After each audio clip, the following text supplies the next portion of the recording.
Hello friends, നമ്മുടെ ചാനലിലെ പുതിയൊരു വീഡിയോയിലേക്ക് എല്ലാവർക്കും സ്വാഗതം. നമ്മൾ ഇന്നൊരു യാത്ര പോവുകയാണ്.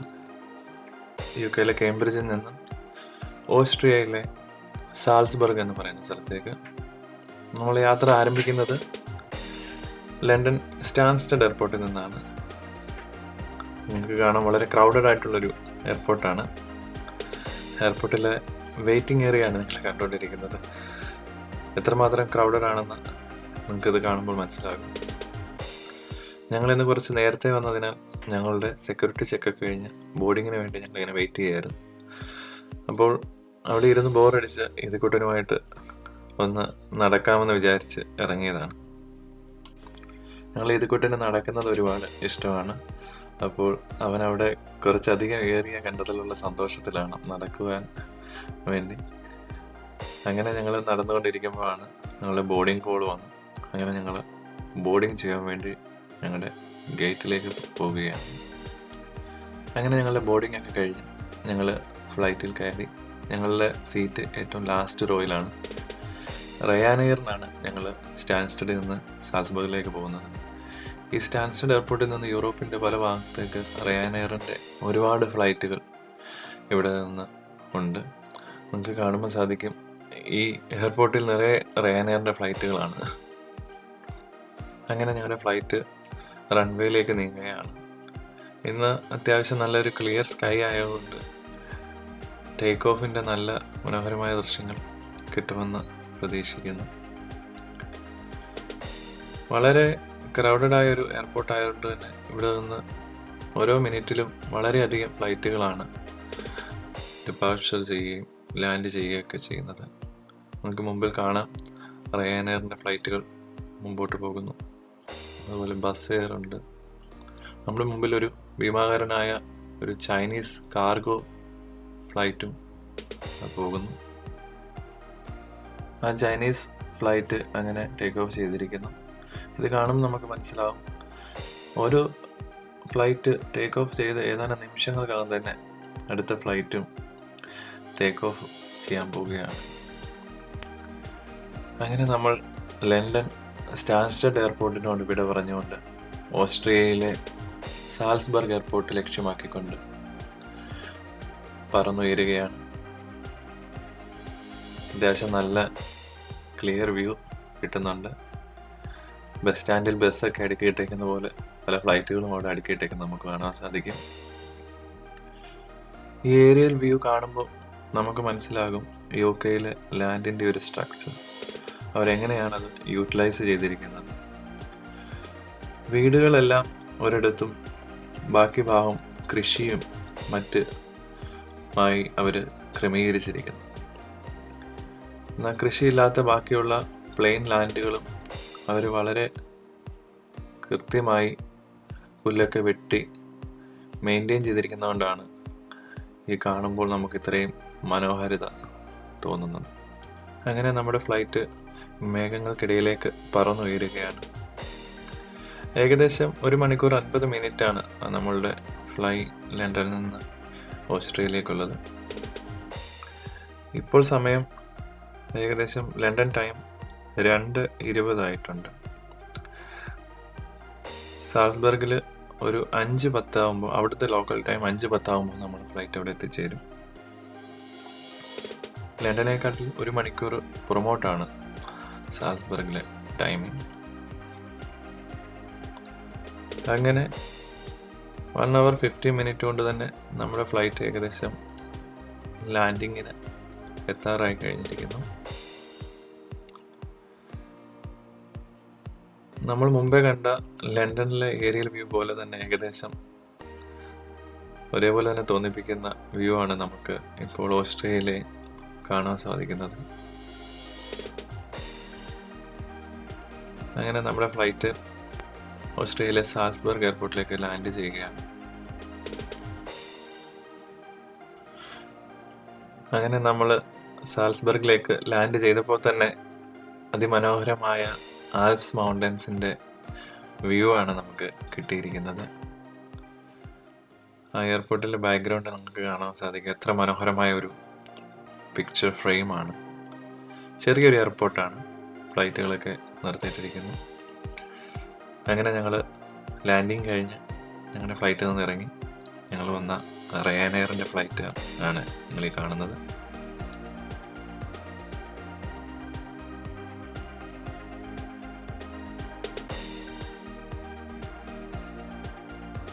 ഹലോ ഫ്രണ്ട്സ്, സത്യം പറഞ്ഞാൽ ഈ വ്യൂ കണ്ടിട്ട് ഞങ്ങളുടെ യാത്രാക്ഷീണം എല്ലാം മാറി. ഞങ്ങൾ വന്ന റയാനെയറിൻ്റെ ഫ്ലൈറ്റാണ് ബാക്ക്ഗ്രൗണ്ടിൽ നിങ്ങൾ കാണുന്നത്. എത്ര മനോഹരമായ ആൽപ്സ് മൗണ്ടൻ, അതിൻ്റെ ഓസ്ട്രിയൻ വേർഷനാണ് നമ്മളിപ്പോൾ കണ്ടുകൊണ്ടിരിക്കുന്നത്. അങ്ങനെ ഞങ്ങളുടെ എമിഗ്രേഷനൊക്കെ കഴിഞ്ഞു. വളരെ ഫാസ്റ്റായിട്ട് തന്നെ എമിഗ്രേഷനൊക്കെ കഴിഞ്ഞ് ഞങ്ങൾക്ക് ഷെങ്കൻ വിസ ഉള്ളതുകൊണ്ട് അങ്ങനെ ഞങ്ങളുടെ പാസ്പോർട്ടിൽ 3ാമത്തെ രാജ്യത്തിൻ്റെ സ്റ്റാമ്പ് അടിച്ചിരിക്കുകയാണ്. അങ്ങനെ ഞങ്ങൾ സാൽസ്ബർഗ് എയർപോർട്ടിൻ്റെ പുറത്തെത്തിയിരിക്കുകയാണ്. വളരെ ചെറിയൊരു എയർപോർട്ടാണ് സാൽസ്ബർഗ് എയർപോർട്ട്. ഇവിടെ നിന്ന് ഞങ്ങൾക്ക് ഹാൾസ്റ്റാറ്റിലേക്ക് പോകുവാൻ ബസ്സും ട്രെയിനും ആണ് ഞങ്ങൾ ഉപയോഗിക്കുന്നത്. അപ്പോൾ ആദ്യം നമുക്ക് ഒരു ട്രാം കയറി ബസ് സ്റ്റാൻഡിലേക്ക് പോകണം. നമ്മുടെ എയർപോർട്ടിൻ്റെ വെളിയിൽ തന്നെ ട്രാം വന്നിട്ടുണ്ട്. അങ്ങനെ നമുക്ക് നമ്മുടെ ട്രാം എടുത്ത് ബസ് സ്റ്റാൻഡിലേക്ക് പോകാം. ഇന്നലെ സാൽസ്ബർഗിൽ നിന്ന് കയറിയപ്പോൾ തന്നെ നേരം വൈകിയതിനാൽ ഒത്തിരി ഡാർക്കായതിനാൽ ഞങ്ങൾക്ക് വീഡിയോ ഒന്നും എടുക്കാൻ സാധിച്ചില്ല. അങ്ങനെ ഞങ്ങളുടെ 2ാമത്തെ ദിവസം ആരംഭിക്കുകയാണ്. ഇതാണ് ഞങ്ങൾ സ്റ്റേ ചെയ്യുന്ന എയർബിഎൻബി. അവിടെ നിന്നൊരു ടാക്സി എടുത്ത് ഞങ്ങൾ ഹാൾസ്റ്റാറ്റിലേക്ക് പോവുകയാണ്. ഹാൾസ്റ്റാറ്റിൽ നിന്ന് ഏകദേശം ഒരു 15 കിലോമീറ്റർ മാറിയിട്ടാണ് ഞങ്ങൾ എയർബിഎൻബി എടുത്തിരുന്നത്. ഇവിടെ എവിടെ നോക്കിയാലും നമുക്ക് ആൽപ്സ് മൗണ്ടൻസ് കാണാൻ സാധിക്കും. അതിൻ്റെ താഴ്വാരങ്ങളിൽ വളരെ ട്രഡീഷണൽ ആയിട്ടുള്ള ഓസ്ട്രിയൻ വീടുകളും. ഈ മനോഹാരിതയാണ് ഞങ്ങളെ ഓസ്ട്രിയയിലേക്ക് ആകർഷിച്ചത്. ഹലോ ഫ്രണ്ട്സ്, അങ്ങനെ ഞങ്ങളുടെ ലക്ഷ്യസ്ഥാനമായ ഹാൾസ്റ്റാറ്റിലേക്ക് എത്തിച്ചേർന്നിരിക്കുകയാണ്. ഇത് നമ്മുടെ പുറകിൽ കാണുന്നതാണ് ഹാൾസ്റ്റാറ്റ് ലേക്ക്. ഈ ലേക്കിൻ്റെ പേര് തന്നെയാണ് ഈ വില്ലേജിനുള്ളത്. ഇതാണ് one of the most beautiful place in the world. ഈ ഹാൾസ്റ്റാറ്റിൻ്റെ ഭംഗി ഓരോ സീസണിലും വ്യത്യസ്തമാണ്. അതുകൊണ്ട് ഓരോ സീസണിലും ഇവിടുത്തെ വ്യൂ ഡിഫറെൻ്റ് ആയിരിക്കും. ഞങ്ങളിപ്പോൾ വന്നതൊരു ഓഫ് സീസണിലാണ്. ഓഫ് സീസണിൽ വന്നാലുള്ള ഗുണം എന്ന് വെച്ചാൽ അധികം ക്രൗഡഡ് അല്ലാതെ നമുക്ക് ടൂറിസ്റ്റ് പ്ലേസുകൾ എക്സ്പ്ലോർ ചെയ്യാൻ സാധിക്കും. അതുപോലെ ചീപ്പർ ടിക്കറ്റുമായിരിക്കും എല്ലായിടത്തും ഉള്ളത്.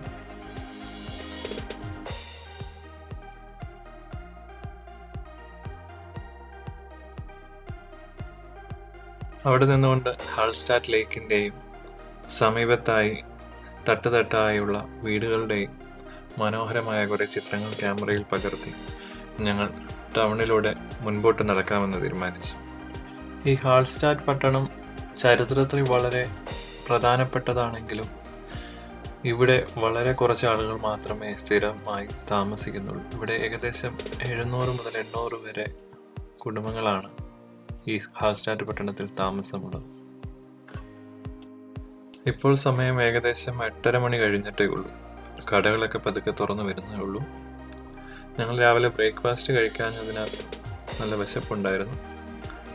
അപ്പോൾ ആദ്യം കാണുന്ന കടയിൽ കയറി ബ്രേക്ക്ഫാസ്റ്റ് കഴിക്കാമെന്ന് വിചാരിച്ച് ഞങ്ങളൊരു കഫേയിൽ കയറി ബ്രേക്ക്ഫാസ്റ്റ് കഴിച്ചു.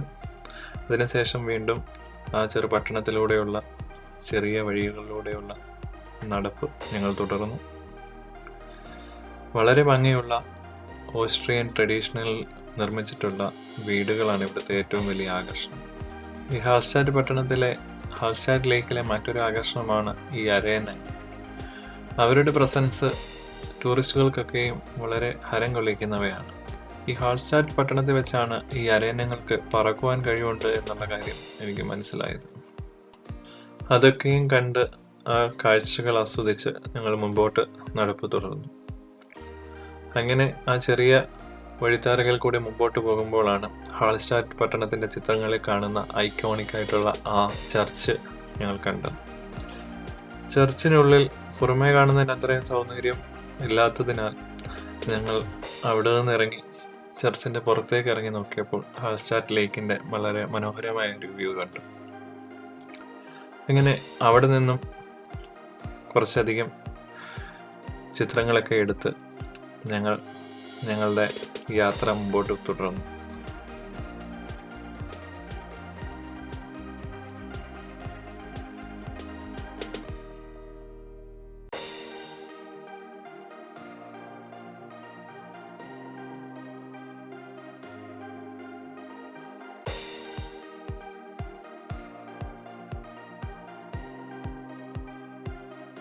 അവിടെ നിന്ന് മുമ്പോട്ട് നീങ്ങിയപ്പോൾ ഞങ്ങൾ കണ്ടത് ഹാൾസ്റ്റാറ്റ് പട്ടണത്തിൻ്റെ മാർക്കറ്റ് പ്ലേസ് ആയിരുന്നു.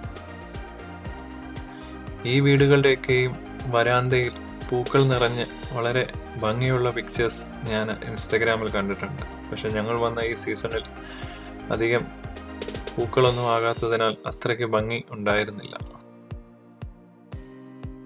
അവിടെ നിന്ന് കുറച്ചുകൂടി മുമ്പോട്ട് പോകുമ്പോഴാണ് ഹാൾസ്റ്റാറ്റിൻ്റെ ഫേമസ് ആയിട്ടുള്ള ആ ബെർത്ത് ടേക്കിംഗ് വ്യൂ കിട്ടുന്ന ആ വ്യൂ പോയിന്റ് ഉള്ളത്. ഇവിടെ നിൽക്കുമ്പോഴാണ് നമുക്ക് ഹാൾസ്റ്റാറ്റ് പട്ടണത്തിൻ്റെ മനോഹാരിത ഏറ്റവും കൂടുതൽ ആസ്വദിക്കാൻ സാധിക്കുന്നത്.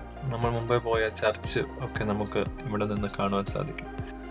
അവിടെ നിന്നുകൊണ്ട് ആ ഹാൾസ്റ്റാറ്റ് പട്ടണത്തിൻ്റെ മനോഹാരിത മനസ്സ് നിറയെ ആസ്വദിച്ച് ഞങ്ങളുടെ അടുത്ത ലക്ഷ്യസ്ഥാനമായ ഫ്യൂനിക്കുലർ റെയിൽവേയുടെ ടിക്കറ്റ് കൗണ്ടറിലേക്ക് ഞങ്ങൾ നടന്നു.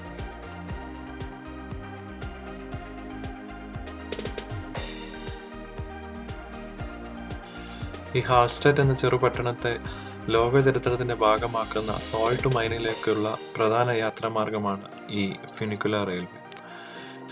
7000 വർഷങ്ങൾക്ക് മുമ്പ് ആരംഭിക്കുകയും ഇന്നും പ്രവർത്തിച്ചുകൊണ്ടിരിക്കുന്ന ലോകത്തിലെ ഒരേ ഒരു സോൾട്ട് മൈനാണ് ഹാൾസ്റ്റാറ്റിലെ സോൾട്ട് മൈൻ. ഇവിടെ നിന്ന് അവിടേക്ക് പോകുവാൻ പലതരത്തിലുള്ള ടിക്കറ്റുകൾ അവൈലബിൾ ആണ്. 2 ഘട്ടങ്ങളായാണ് സോൾട്ട് മൈനിലേക്കുള്ള ട്രയൽ ക്രമീകരിച്ചിരിക്കുന്നത്. ആദ്യഘട്ടം ഫ്യൂനിക്കുലർ റെയിൽവേ വഴിയും അതിനുശേഷമുള്ള ഭാഗം നടന്നുമാണ് നമ്മൾ സോൾട്ട് മൈനിലേക്ക് എത്തിച്ചേരേണ്ടത്. എന്നാൽ 4 വയസ്സിൽ താഴെയുള്ള കുട്ടികൾക്ക് സോൾട്ട് മൈനിൽ പ്രവേശനം അനുവദനീയമല്ലാത്തതിനാൽ ഞങ്ങൾക്ക് സോൾട്ട് മൈനിൽ പോകാൻ സാധിക്കുകയില്ല. അതിനാൽ ആദ്യഘട്ടമായുള്ള സ്കൈ വോക്ക് വരെയുള്ള ഭാഗമാണ് ഞങ്ങൾ ഇന്ന് വിസിറ്റ് ചെയ്യാൻ ഉദ്ദേശിക്കുന്നത്. മുകളിലേക്ക് പോകുന്തോറും ആ ഹാൾസ്റ്റാറ്റ് പട്ടണത്തിൻ്റെ അതിമനോഹരമായ ഒരു പനോരമിക് വ്യൂ നമുക്ക് കാണുവാൻ സാധിക്കും. ഈ മനോഹരമായ ഹാൾസ്റ്റാറ്റ് ലേക്കിനെ ചുറ്റി 4 സൈഡിലും പരന്നു കിടക്കുന്ന ഓസ്ട്രിയൻ ആൽപ്സ് പർവ്വതനിരകളുടെ ഒരു മനോഹരമായ വ്യൂ നമുക്ക് ഇവിടെ നിന്ന് ആസ്വദിക്കാൻ സാധിക്കും. അതിൻ്റെ താഴ്വാരത്തായി കാണുന്ന മനോഹരമായ ആ ചെറുപട്ടണം, ഇതാണ് ഹാൾസ്റ്റാറ്റിനെ മറ്റു സ്ഥലങ്ങളിൽ നിന്ന് വ്യത്യസ്തമാക്കുന്നത്. ഏതാണ്ട് നമ്മൾ സ്വിറ്റ്സർലൻഡിൻ്റെയൊക്കെയും ഭൂപ്രകൃതിയോട് സ്വാദൃശ്യം തോന്നുന്ന അതേ രീതിയിലുള്ള ഒരു വേർഷനാണ് നമുക്ക് ഇവിടെയും കാണുവാൻ സാധിക്കുന്നത്. ഈ ഹാൾസ്റ്റാറ്റ് പട്ടണത്തെ ഏറ്റവും മനോഹരമായി ആസ്വദിക്കാൻ കഴിയുന്ന സ്കൈ വോക്ക് വ്യൂ പോയിന്റിലേക്കാണ് നമ്മളിപ്പോൾ പോയിക്കൊണ്ടിരിക്കുന്നത്. ഇവിടെ നിൽക്കുമ്പോൾ നമുക്ക് മനോഹരമായ ഈ ഹാൾസ്റ്റാറ്റ് പട്ടണത്തിൻ്റെ ഒരു 360 ആംഗിൾ വ്യൂ നമുക്ക് കാണുവാൻ സാധിക്കും. അതുപോലെ ഇവിടെ നിന്ന് താഴേക്ക് നോക്കുമ്പോൾ ഏതാണ്ട് ചെറുപെട്ടുകൾ അടുക്കി വെച്ചിരിക്കുന്ന പോലെയുള്ള ആ ഹാൾസ്റ്റാറ്റ് പട്ടണം നമുക്ക് കാണുവാൻ സാധിക്കും. നമ്മൾ മുമ്പ് നടന്ന വഴികളും അതുപോലെ ആ ചർച്ചും ഒക്കെ അവിടെ നിന്ന് നമുക്ക് കാണുവാൻ സാധിക്കും. ഞാൻ മുമ്പേ പറഞ്ഞ പോലെ ആ സാൾട്ട് മൈൻ ട്രയലിൻ്റെ ആദ്യഘട്ടമായ റുഡോൾഫ് ടവർ, സ്കൈ വോക്ക് വരെയുള്ള ഭാഗങ്ങളാണ് ഞങ്ങൾ സന്ദർശിച്ചത്. അവിടെ നിന്ന് ഈ മനോഹരമായ വ്യൂ പോയിന്റ് ആസ്വദിച്ച് ഭക്ഷണം കഴിച്ച് ഫ്യൂനിക്കുലർ റെയിൽവേയിൽ താഴേക്ക് ഞങ്ങൾ മടങ്ങി. ഞങ്ങളുടെ യാത്രയുടെ 3-ാം ദിവസമായ ഇന്ന് രാവിലെ എയർബിഎൻബി ചെക്കൗട്ട് ചെയ്ത് സാൽസ്ബർഗിലേക്ക് മടങ്ങുകയാണ്. ഞങ്ങൾ താമസിച്ച എയർബിഎൻബിയിൽ നിന്ന് റെയിൽവേ സ്റ്റേഷൻ വളരെ അടുത്തായതിനാൽ ഞങ്ങളന്ന് നടന്നാണ് റെയിൽവേ സ്റ്റേഷനിലേക്ക് പോയത്. അതുകൊണ്ട് ഞങ്ങൾ താമസിച്ച ആ ബാഡ് ഗോയ്സൺ എന്ന് പറയുന്ന ചെറുപട്ടണത്തിൻ്റെ ഒരു മോർണിംഗ് വ്യൂ കാണുവാനും ട്രഡീഷണൽ ഓസ്ട്രിയൻ വീടുകളും ഒക്കെയും വളരെ അടുത്ത് കാണുവാനും ഞങ്ങൾക്ക് സാധിച്ചു. അങ്ങനെ ഞങ്ങൾ ബാഡ് ഗോയ്സൺ റെയിൽവേ സ്റ്റേഷനിൽ എത്തിച്ചേർന്നു. വളരെ ചെറിയൊരു റെയിൽവേ സ്റ്റേഷൻ ആണെങ്കിലും വളരെ വൃത്തിയായി എല്ലായിടവും സൂക്ഷിച്ചിരിക്കുന്നു. അങ്ങനെ ഞങ്ങൾക്കുള്ള ട്രെയിൻ വന്നു. ഞങ്ങൾ ബാഡ് ഗോയ്സിൽ നിന്ന് ബാഡ് ഐഷി വരെ ട്രെയിനിലാണ് യാത്ര. ട്രെയിൻ കയറിയ ഉടനെ തന്നെ ഒരു വിൻഡോ സൈഡ് സീറ്റും സംഘടിപ്പിച്ച് ക്യാമറയുമായി ഞാൻ പുറത്തേക്ക് നോക്കിയിരുന്നു. അങ്ങനെ ഞങ്ങളുടെ ട്രെയിൻ ആ ബാഡ് ഗോയ്സൺ പട്ടണത്തോട് വിട പറഞ്ഞ് ബാഡ് ഐഷി എന്ന് പറയുന്ന സ്ഥലത്തേക്ക് ലക്ഷ്യമാക്കി യാത്ര തിരിച്ചു. ഞങ്ങൾ ഹാൾസ്റ്റാറ്റിലേക്ക് വരുമ്പോൾ നേരം വൈകി പോയതിനാൽ ഞങ്ങൾക്ക് വീഡിയോസ് ഒന്നും എടുക്കാൻ സാധിച്ചിരുന്നില്ല. അതിനാൽ ഈ മടക്ക യാത്രയിൽ പരമാവധി Austrian country side views cover ചെയ്യണമെന്ന് എനിക്കുണ്ടായിരുന്നു. അങ്ങനെ ഞങ്ങൾ യാത്ര മുമ്പോട്ട് തുടരുമ്പോൾ എവിടെ നോക്കിയാലും ട്രഡീഷണൽ ഓസ്ട്രിയൻ വീടുകൾ കാണുവാൻ സാധിക്കും. വളരെ മനോഹരമായ ആർക്കിടെക്ചർ രീതികളാണ് ഈ ട്രഡീഷണൽ ഓസ്ട്രിയൻ വീടുകളുടെ. ഏതാണ്ട് പൂർണ്ണമായും വുഡ് കൊണ്ട് നിർമ്മിക്കുന്ന ഈ ഓസ്ട്രിയൻ വീടുകൾ വളരെ മനോഹരമായ കാഴ്ചയാണ് നമുക്ക് സമ്മാനിക്കുന്നത്. അങ്ങനെ ബാഡേഷ്യയിലെത്തിയ ഞങ്ങൾ അവിടെ നിന്ന് ബസ് മാർഗമാണ് സാൽസ്ബർഗിലേക്ക് യാത്ര ചെയ്യുന്നത്. ഏതാണ്ട് 2 മണിക്കൂർ അടുപ്പിച്ച് എടുക്കും ബസ്സിന് ഇവിടുന്ന് സാൽസ്ബർഗ് വരെ എത്തിച്ചേരുവാൻ. നമ്മൾ കാറിന് പോവുകയാണെങ്കിൽ ഏകദേശം 1 മണിക്കൂർ ദൂരമേ ഉള്ളൂ. പക്ഷെ ബസ് ആയതുകൊണ്ടാണ് ഇത്രയും സമയം എടുക്കുന്നത്. Cheapest way of travelling public transport ആയതുകൊണ്ടാണ് ഞങ്ങൾ ഇത്തവണ ബസ്സിനും ട്രെയിനും ഒക്കെ പോകാമെന്ന് വിചാരിച്ചത്. എത്ര കണ്ടാലും മതി വരാത്ത ഈ ഓസ്ട്രിയൻ ഭൂപ്രകൃതി ഏറ്റവും നന്നായി ആസ്വദിക്കാൻ പബ്ലിക് ട്രാൻസ്പോർട്ടേഷൻ തന്നെയാണ് ഒരു നല്ല മാർഗം. ഈ മനോഹരമായ കാഴ്ചകൾ അങ്ങനെ കണ്ടിരിക്കുമ്പോൾ 2 മണിക്കൂർ സമയം പോകുന്നത് നമ്മൾ അറിയുകയില്ല.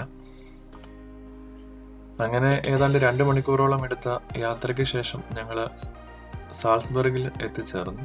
ഇനി നമുക്ക് ഇവിടെ നിന്ന് മറ്റൊരു ബസ് കയറി വേണം, അല്ലെങ്കിൽ ട്രാം കയറി വേണം നമുക്ക് എയർപോർട്ടിലേക്ക് പോകുവാൻ. അങ്ങനെ അല്പസമയത്തിന് ശേഷം എയർപോർട്ടിലേക്ക് പോകാനുള്ള ഞങ്ങൾക്കുള്ള ബസ് എത്തി. ആ ബസ്സിൽ കയറി ഞങ്ങൾ എയർപോർട്ടിലേക്കുള്ള യാത്ര തുടർന്നു. വളരെ ചെറിയൊരു യാത്രയായിരുന്നു ഓസ്ട്രിയൻ ട്രിപ്പ്. ഈ ഓസ്ട്രിയൻ ട്രിപ്പ് പക്ഷേ ഞങ്ങൾ ഒരുപാട് എൻജോയ് ചെയ്തു. അങ്ങനെ എയർപോർട്ടിലെത്തി സെക്യൂരിറ്റി ചെക്കിംഗ് ഒക്കെ കഴിഞ്ഞ് ഞങ്ങൾ ഞങ്ങളുടെ തിരിച്ചുള്ള ഫ്ലൈറ്റിനായി വെയിറ്റ് ചെയ്യുകയാണ്. നമ്മൾ വന്നതുപോലെ തന്നെ സാൽസ്ബർഗിൽ നിന്ന് ലണ്ടൻ സ്റ്റാൻസ്റ്റഡിലേക്ക് റയാനെയർ ഫ്ലൈറ്റ് തന്നെയാണ് ഞങ്ങളുടെ മടക്ക യാത്ര ചെയ്യാൻ ആഗ്രഹിക്കുന്ന എല്ലാവർക്കും അഫോർഡ് ചെയ്യാൻ പറ്റുന്ന റെക്കമെൻഡബിൾ ആയിട്ടുള്ള ഒരു രാജ്യമാണ് ഈ ഓസ്ട്രിയ. അവസരം കിട്ടുവാണെങ്കിൽ നിങ്ങളൊക്കെയും ഓസ്ട്രിയ വിസിറ്റ് ചെയ്യാൻ ശ്രമിക്കുക. വളരെ മനോഹരമായ ഒരു സ്ഥലം. സ്വിറ്റ്സർലൻഡിനെ അപേക്ഷിച്ച് ചീപ്പർ വേർഷനാണ് നമുക്ക് ഈ ഓസ്ട്രിയ എന്ന് പറഞ്ഞാൽ. അപ്പോൾ ഈ വീഡിയോ കണ്ട എല്ലാവർക്കും ഞങ്ങളുടെ നന്ദി. അപ്പോൾ ഞങ്ങളുടെ ചാനൽ സബ്സ്ക്രൈബ് ചെയ്യുക, ഈ വീഡിയോ മറ്റുള്ളവരിലേക്ക് ഷെയർ ചെയ്യുക. Thank you for watching.